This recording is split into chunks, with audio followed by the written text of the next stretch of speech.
ఇటు ప్రజాప్రతినిధులతోనూ సమన్వయం చేసుకుంటూ వాటిని శీఘ్రగతిన పరిష్కరించే విషయంలో అధికారులకు ఉన్నటువంటి ఇబ్బందులు కూడా తెలుసుకొని వారికి సహకరిస్తూ మన పనులు చేసుకోవడం ఎలా అన్నటువంటి అంశం మీదనే ఈరోజు మన కాకుమాను మండలంలో ఈ ప్రజా దర్బార్ అంటే ఒక వేదిక, అందరూ కూడా కలిసి ప్రజాస్వామ్యంలో ప్రజలు ఎన్నుకున్నటువంటి ప్రతినిధులు ఉంటారు, ప్రజల చేత నియమించబడినటువంటి అధికారులు ఉంటారు.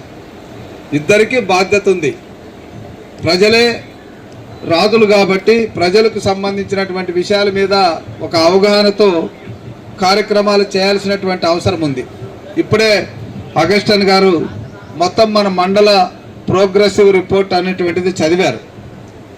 ఇదే కాకుండా మన స్థానికులు ఇక్కడే పుట్టినటువంటి మన బిడ్డ ప్రసాద్ గారు, మరి ప్రసాద్ గారు నాకు ఒక సందేశం పంపించారు.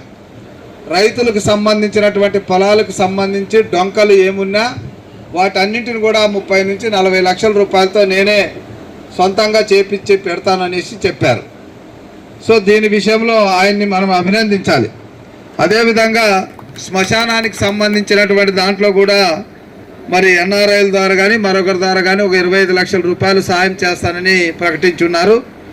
అట్లాగే 6వ నంబర్ డ్రైన్కు సంబంధించి కావలసిన 5 ఎకరాలు 6 ఎకరాల పొలం కొని దాన్ని ఎలా చేయాలన్నటువంటి దాని మీద కూడా ఆయన ముందుకు వచ్చారు.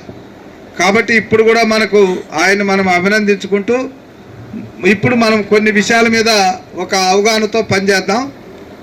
ఇక్కడ నేను ఇప్పటికీ ఒట్టిచెరుకూరు, పెదనందిపాడు మండలాల్లో చేశాము.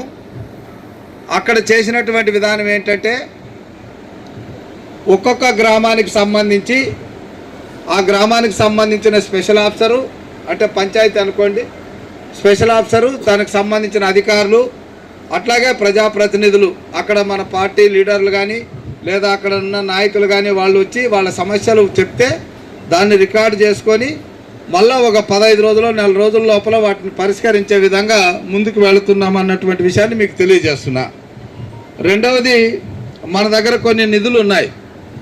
పంచాయతీకి మొన్ననే డబ్బులు వచ్చాయి, అక్కడ కూడా అన్టైడ్ ఫండ్స్ కొంత ఉన్నాయి. అట్లాగే మండల పరిషత్ జనరల్ ఫండ్స్ ఉన్నాయి, పంచాయతీ జనరల్ ఫండ్స్ ఉన్నాయి. మరి నరేగాకు సంబంధించిన కొన్ని డబ్బులు వస్తాయి, జిల్లా పరిషత్ నుంచి కొంత డబ్బులు వస్తాయి. వీటన్నిటినీ ఒక చోట చేర్చి ఆయా గ్రామాలకు కావలసినటువంటి అభివృద్ధి కార్యక్రమాలు కూడా మీ ద్వారానే మాట్లాడి ఏ కార్యక్రమాన్ని పెట్టుకుంటారో మీకు సంబంధించి మీరు ఏది చెప్తే అది చేయడానికి సిద్ధంగా ఉన్నాం. ఇక నేను ఆగస్టుని చెప్పినటువంటి అభివృద్ధి కార్యక్రమాలని నేను మళ్ళీ అదే పనికి వెళ్ళను. కానీ కాకుమాను 2 వైపులా డ్రైన్ తీసేటటువంటి విషయంలో మాస్టర్ ప్లాన్తో 9 కోట్ల రూపాయలతో మంజూరు చేయిస్తాం. అది ఈ సంవత్సరానికి ప్రాధాన్యతతో కూడుకున్నటువంటిది. అది సీఎం గారి దృష్టిలో కూడా పెట్టడం జరిగింది. ఇంకొక 2 రోడ్లు ఉన్నాయి, ఆ 2 రోడ్లు కూడా ప్రాధాన్యతతో కూడుకున్నవి, అవి కూడా చేయించడం అనేటువంటి జరుగుతుంది.